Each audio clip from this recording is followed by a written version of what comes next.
Hello friends, welcome back to my channel. और आज हम लोग बात करेंगे सीटेट को लेकर कि सीटेट में कुछ मोस्ट इम्पॉर्टेंट टॉपिक्स जो होते हैं, अगर कवर नहीं किए हैं तो उनका एक बार बेसिक्स आपको ज़रूर देख लेना चाहिए, क्योंकि क्वेश्चन वहाँ से ऑलमोस्ट बनते ही बनते हैं। तो बहुत बहुत स्वागत है आप सभी का, और आई होप आप सभी लोग बहुत ही अच्छे होंगे और अपनी पढ़ाई को कंटिन्यू कर रहे होंगे।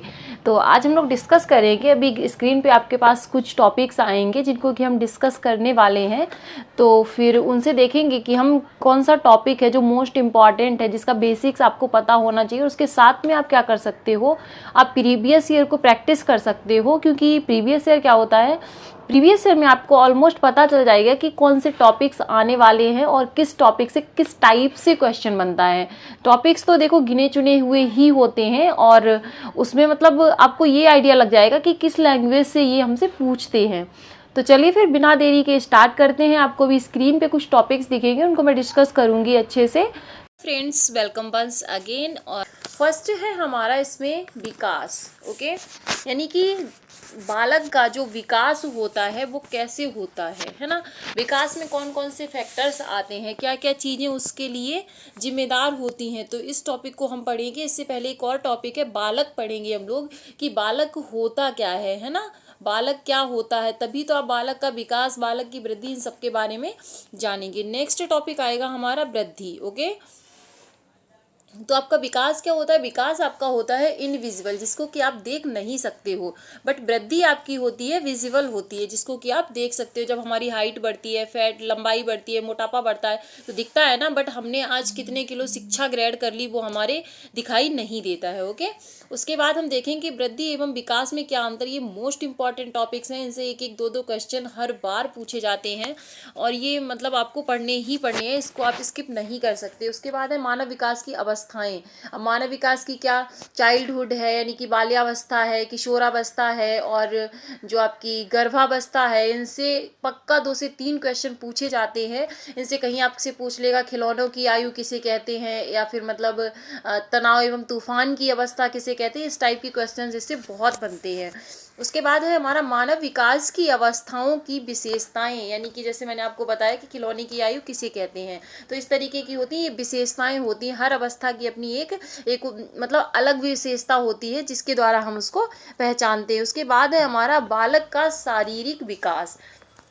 हमने देखा था कि विकास उसका किस तरीके से होगा वो समझेंगे। उसके बाद हम एक एक चीज़ को समझेंगे कि बालक का शारीरिक विकास होता कैसे है, कितनी उम्र में उसकी हाइट कितनी होती है, उसका वजन कितना होना चाहिए, उसकी क्या क्या मतलब इम्पोर्टेंस है, वो सारी चीज़ों को हम इसमें कवर करेंगे। उसके बाद है हमारा अभिप्रेरणा और अधिगम। अभिप्रेरणा मतलब मोटिवेशन, यानी कि बच्चों को किस तरीके से आप मोटिवेट करो ताकि वो चीज़ों को समझने के लिए तैयार हो जाए, जिससे कि उनका अधिगम क्या है, बेहतर हो सके। और अभिप्रेरणा और अधिगम में क्या संबंध है, इसको भी हम जानेंगे। ओके, चलिए चलते हैं हमारी नेक्स्ट स्लाइड पे। और भी कुछ है इसमें अभी। तो नेक्स्ट है हमारा मापन एवं मूल्यांकन। मापन क्या होता है, बच्चे ने कितना सीखा। इससे क्वेश्चन देखो डायरेक्ट बनते हैं, बच्चों का मूल्यांकन क्यों करते हैं।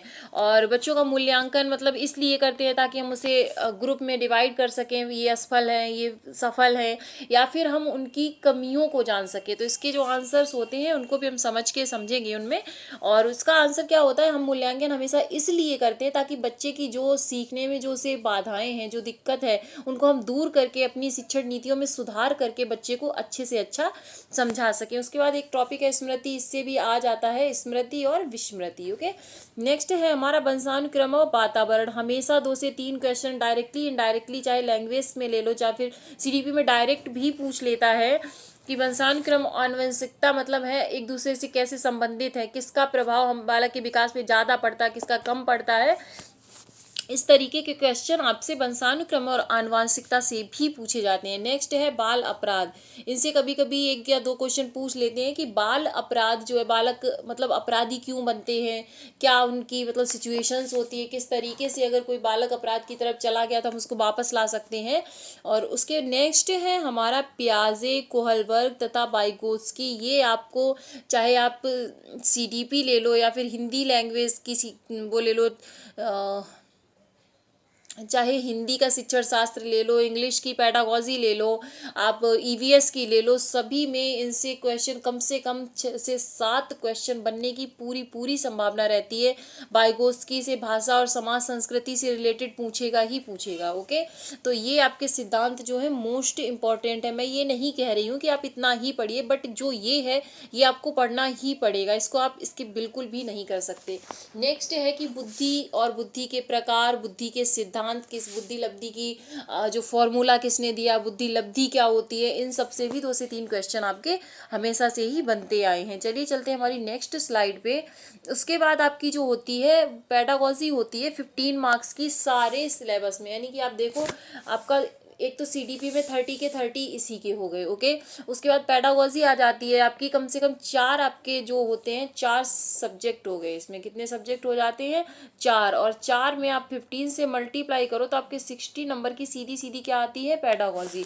और पेडागॉजी आपकी समझ पर आधारित है। अगर आप प्रीवियस ईयर करोगे, आप किसी मतलब एक्सप्लेनेशन को बहुत अच्छे से समझोगे तो आपको समझ आ जाएगी कि पेडागॉजी होती क्या है, बच्चे को किस तरीके से आपको पढ़ाना है, बच्चे को कैसे समझना है, बच्चे को किस तरीके का कंटेंट देना है, बच्चे के लिए कौन सी शिक्षण की रणनीतियाँ अपनानी है, ये सारी चीज़ें हैं वो इसी में आ जाती हैं।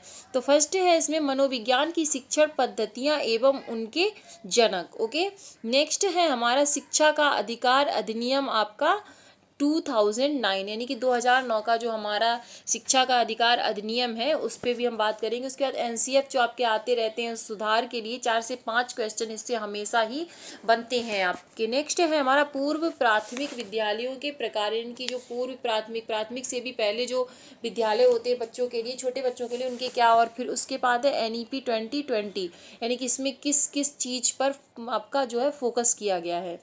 उसके बाद है आपका शिक्षण अधिगम, यानी कि किस तरीके से टीचर को शिक्षण करना चाहिए, कौन सी पद्धति अपनानी चाहिए, कौन से मेथड के द्वारा किस तरीके से आप किन बच्चों के लिए किस तरीके से कौन सब्जेक्ट पर किस तरीके से आप यूज करोगे, वो सारी ही चीज़ें इसमें आएंगी। और इससे भी 1 से 2 क्वेश्चन, सॉरी एक क्यू होना चाहिए, यहाँ पे गलत हो गया। उसके बाद है अधिगम अक्षमता के प्रकार, यानी कि जो आपके डिसलेक्सिया, डिस्फेजिया, डिस्कैलकुलिया, इनसे भी पक्का से पक्का 1 से 2 क्वेश्चन आपके फंसते ही फंसते हैं। और उसके बाद नेक्स्ट जो मोस्ट इम्पॉर्टेंट आपका टॉपिक है वो है आपका समावेशी शिक्षा, ये भी। और वंचित बालक, वंचित बालक क्या होता है, जो किसी भी कारण से शिक्षा से वंचित रह गए हैं, या फिर मतलब उनको समाज में एक जगह नहीं मिली, या फिर मतलब पैसे की कमी थी, जिस भी वजह से, तो वो सारे ही बालक आ जाएंगे हमारे वंचित बालक में। किस में आ जाएंगे, वंचित बालक में। ओके, और समावेशी शिक्षा क्या होती है, समावेशी शिक्षा होती है आपकी कि आप एक छत के नीचे बिना किसी भेदभाव के सभी को समान शिक्षा दोगे। ओके, उनकी ज़रूरत के अनुसार उनको मतलब पढ़ाते हुए विभिन्न आपकी जो तकनीक है उसको यूज़ करते हुए आप उनको शिक्षा दोगे, तो ये हमारी होती है समावेशी शिक्षा। इसमें आपने जो ये देखे हैं यहाँ पे जितने भी टॉपिक्स, इनको मैं बहुत ही शॉर्ट तरीके से कवर करने वाली हूँ। और अगर अभी तक आपने चैनल को सब्सक्राइब नहीं किया है तो कर लीजिए, क्योंकि इस तरीके की वीडियोस मैं आपके लिए लाती रहूँगी। आई होप आप लोगों को समझ आया होगा, और मिलते हैं फिर एक नेक्स्ट वीडियो में। तब तक के लिए अपना ध्यान रखिएगा। जय हिंद।